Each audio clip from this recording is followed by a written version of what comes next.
안녕하세요, 메디치입니다. 오늘은 편지 한 장으로 좀 이야기를 시작하고자 하는데요. 며칠 전에 지역관리자에게 편지가 나왔습니다.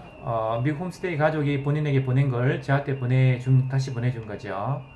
그리고 이제 곧이어서 견적서 2장이 날아왔습니다.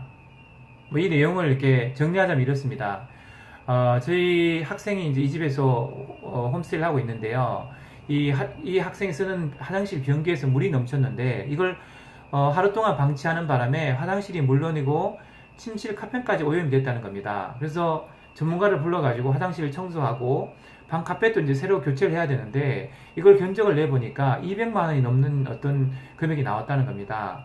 그래서 부모님께는 이 견적에 나온 대로 손해배상을 청구하고, 그 다음에 이제 더 안타까운 거는 이 학생을 더 이상 호스트 할 수가 없으니까 새로운 호스트를 찾아서 빨리 옮겨주라, 이렇게 이야기를 한 겁니다. 화장실을 잘못 사용했다고 호스트집에서 쫓겨나고 200만 원이 넘는 금액을 물어줘야 된다고요? 이게 실화냐? 이렇게 물을 수 있는 분도 있겠죠.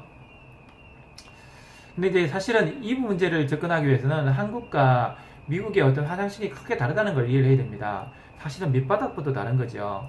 한국의 화장실들 같은 경우는 시멘트로 이렇게 바르고 그 위에 방수 처리한 다음에 타일을 붙이는 방식입니다. 그리고 배수구가 있는 거죠. 이게 물이 흘러도 뭐 아무런 문제가 없습니다.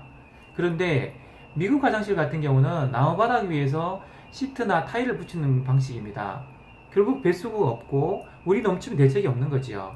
그래서 물이 넘치지 않도록 하는 게 중요하고, 넘치면 일일이 닦아서 빨리 청소를 해야 되는 게 미국 화장실입니다.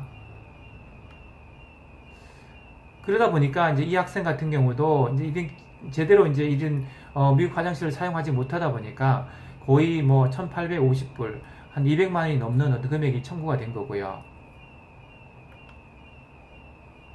사실 호스트가 화가 난 이유는 더 크게 화가 난 이유가 있습니다.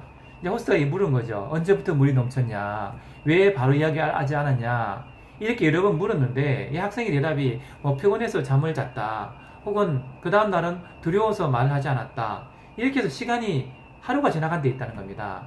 그러니까 화장실에 이렇게 물이 오염된 물이 막 더 거실까지 가서 피해가 커진 거죠.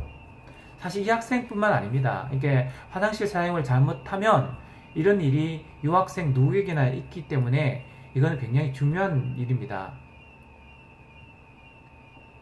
이 시점에서 그 조교 학생들의 화장실 사용 주의사항에 대해서 한번 정리하고 넘어가겠습니다. 저희가 조교 학생들에게 신신당부한 내용이기도 합니다. 샤워실 커튼은 욕조 안으로 놓고 물이 넘치지 않도록 샤워를 하는 게 중요합니다. 그리고 혹시라도 물기가 넘어오면 사용 후에 물기를 빨리 제거해야 되고요. 화장실은 되도록 깨끗하게 사용하고 자신의 화장실은 자신이 청소한다는 것을 잊어서는 안 됩니다. 그리고 특히 화장실의 변기나 혹은 세면대에 물이 넘치지 않도록 조심해야 됩니다. 그리고 고장이 나거나 이상한 점을 발견하면 미루지 말고 즉시 호스트 어른들에게 알리는 것도 굉장히 중요한 겁니다. 사실 우리가 뭐 조심하고 조심해서 사용한다 하더라도 뭐 변기나 세면대, 수도꼭지, 이게 물이 이렇게 넘칠 수 있는 겁니다. 물이 셀 수도 있는 거고요. 중요한 것은 이것을 발견하면 즉시 알려야 되는 겁니다. 즉시 알리면 어른들이 빨리 조치를 할 수 있고, 그러면 큰 문제가 되지 않습니다.